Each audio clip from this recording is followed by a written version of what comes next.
Olá, bom dia. Depois de 11 meses de processo, a Câmara aprovou, no fim da noite de ontem, a cassação do mandato de Eduardo Cunha, por 450 votos. Isolado, sem apoio de quase ninguém, Cunha virou ficha suja e agora fica fora da política até 2027. Quem diria, Ana, depois de tanto poder, o deputado cassado deixou o plenário sob vaias e gritos de fora Cunha.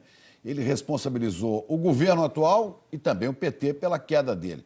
Vamos falar com a Juliana Morrone em Brasília, porque, Juliana, foi uma derrota maiúscula para quem já teve tanto poder aí, hein?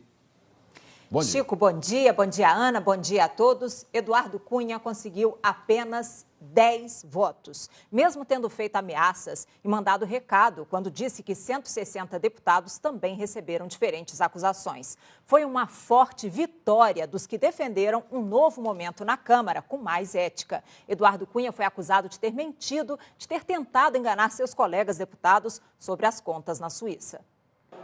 Já era quase meia-noite quando o presidente da Câmara, Rodrigo Maia, encerrou a votação.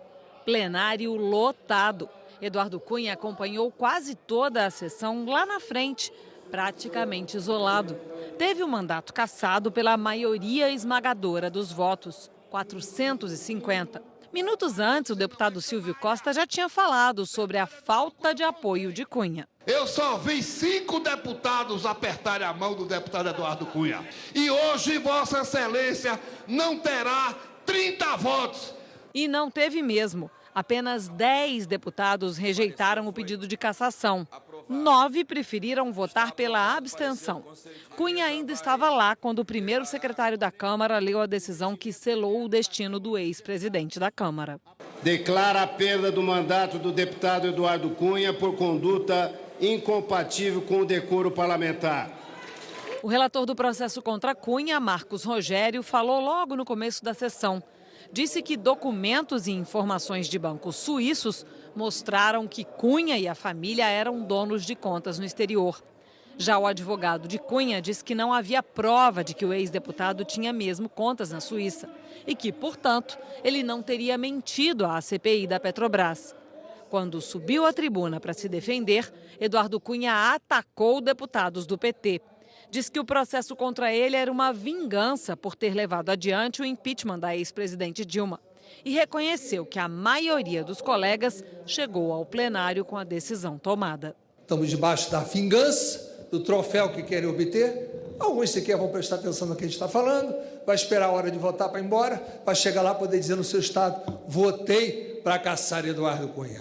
O primeiro sinal de que Eduardo Cunha perdeu apoio, inclusive entre apoiadores antigos, veio quando o deputado Carlos Marum sugeriu que o plenário votasse não o parecer aprovado lá no Conselho de Ética, mas um projeto que permitisse a aplicação de uma pena mais branda, mais suave que a cassação do mandato.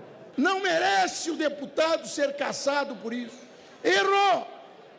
Errou ao omitir a vinculação ao trust, mas não é caso de cassação. O presidente da Câmara consultou os deputados sobre o pedido de Marum. Menos de uma dezena se manifestou a favor. E a proposta foi descartada. Visivelmente não há apoio. Rejeitado. Felizmente, o deputado não tem apoio. Rejeitado.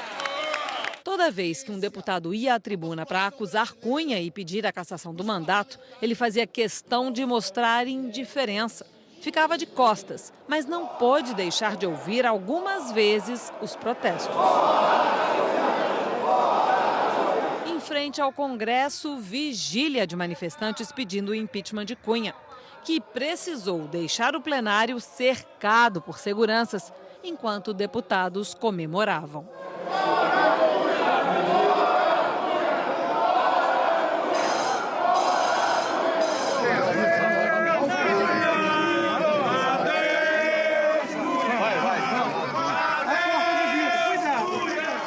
Em sua última entrevista, ainda na Câmara, Eduardo Cunha disse que o governo Temer aderiu à campanha de cassação do mandato dele e fez ameaças.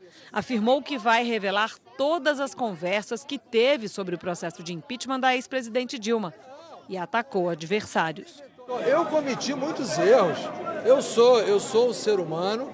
Eu já admiti quando eu escrevi para os parlamentares que eu cometi muito erro. Eu errei muitas vezes. Mas não foram os meus erros que me levaram à minha cassação. O que está levando à minha cassação é a política. Então eu fui vítima de uma vingança política perpetrada no meio do processo eleitoral. Eu culpo o governo hoje, não porque o governo tenha feito nada para me cassar, mas quando o governo patrocinou a candidatura do presidente que se elegeu em acordo com o PT, o governo, de uma certa forma, aderiu à agenda da minha cassação. Para o relator do processo de Cunha no Conselho de Ética, o resultado da votação demonstra que os deputados entenderam que a situação de Eduardo Cunha era grave e que precisava de uma resposta à altura. Eu não me surpreendi com o resultado porque eu conheço o processo, porque eu conheço a gravidade dos fatos e acho que o plenário deu uma demonstração de respeito, acima de tudo, à sociedade brasileira, ao povo brasileiro. Eduardo Cunha diz agora que vai escrever um livro. Ele perdeu o mandato e também direito ao foro privilegiado, que é uma prerrogativa da função de parlamentar. A mulher dele e a filha já são alvo de investigações da Lava Jato na primeira instância. Ana, Chico. Agora, Juliana, é sempre bom lembrar, né, que essa cassação veio depois de 11 meses, né? Isso aí foi o processo mais longo da história da Câmara. Só que aí no final, depois de muitas manobras, no fim não teve manobra que salvasse Cunha da mentira que ele mesmo contou na CPI. 11 meses, né, Ana? 314 dias de manobras para tentar salvar o mandato. Dias que a gente mostrou aqui no Bom Dia Brasil, uma a uma cada manobra. E quanto mais o tempo passava, mais provas surgiam contra Eduardo Cunha. Ele foi ficando isolado. Eduardo Cunha é réu em 2 processos da Lava Jato, acusado de ter recebido propina do esquema da Petrobras. Não tenho qualquer tipo de conta em qualquer lugar que não seja a conta que está declarada no meu imposto de renda. E não recebi qualquer vantagem ilícita ou qualquer vantagem. Esse foi o ponto de partida para o processo de cassação de Eduardo Cunha. Uma declaração feita em março na CPI da Petrobras. O processo tem 7 volumes, foi o que mais durou até hoje. Eduardo Cunha perdeu o mandato porque mentiu. Foram 13 anos na Câmara, eleito deputado federal 4 vezes seguidas pelo PMDB do Rio de Janeiro. Cunha tinha influência sobre deputados. Ajudou a eleger vários colegas do PMDB e de outros partidos, pedindo doações de empresários. Foi líder do PMDB em 2013, a segunda maior bancada. Em fevereiro do ano passado, eleito presidente da Câmara. Mas, logo no início da gestão dele, o Supremo Tribunal Federal determinou a abertura de inquéritos ligados à Lava Jato. E lá estava o nome de Eduardo Cunha. Ao longo do ano, delatores contaram que Cunha era beneficiário do esquema de desvios da Petrobras e recebia propina, até em dinheiro vivo. O Eduardo Cunha vai te perseguir até você pagar. Ele tinha uma folha de pagamento de 260 deputados, que ele tinha que manter.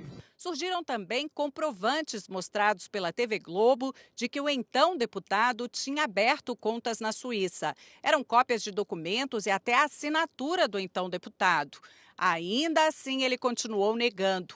Disse que as contas não eram dele, e sim de um trust, uma entidade jurídica para administrar bens no exterior. Não, eu sou o dono do dinheiro, não. Eu sou o usufrutário em vida nas condições determinadas. Eduardo Cunha buscou apoio do PT para evitar a cassação.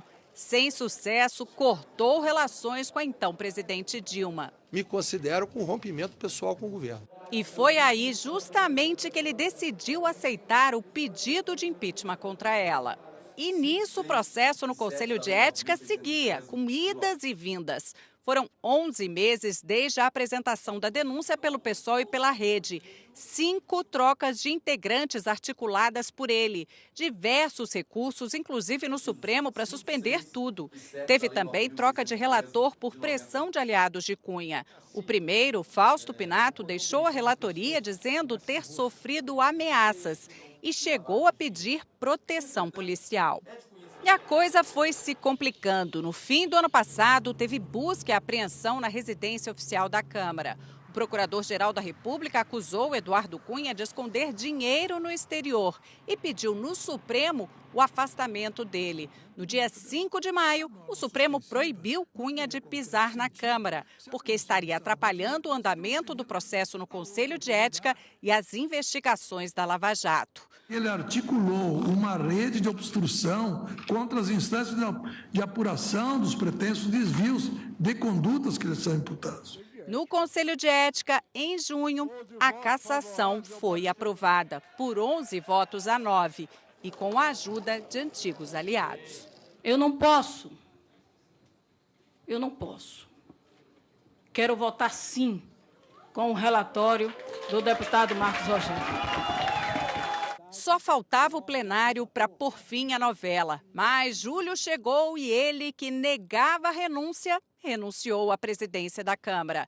Fez um discurso para dizer que é inocente e chorou ao falar da família. Quero agradecer especialmente a minha família, que os meus algozes não tiveram o mínimo respeito, atacando de forma covarde, especialmente a minha mulher e a minha filha mais velha.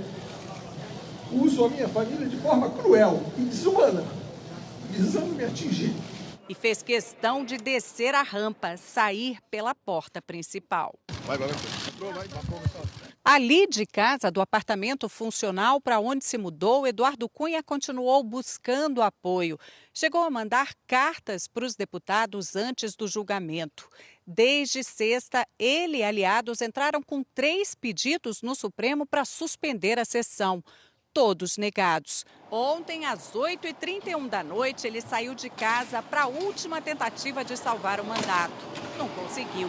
Cunha já é réu em 2 ações penais, investigado em 5 inquéritos e tem mais 2 pedidos na fila. Agora, sem foro privilegiado, Cunha deixa de ser julgado pelo Supremo. Os processos seguem para a Justiça Comum. Antes de deixar a Câmara, foi perguntado se temia o juiz Sérgio Moro. Eu não tenho que temer ninguém, eu tenho que temer, eu só temo a Deus, né? Eu tenho temor a Deus. Agora, é claro, Cunha deverá deixar o apartamento funcional aqui em Brasília. No lugar dele vai assumir o suplente Marquinhos Mendes, do PMDB do Rio de Janeiro.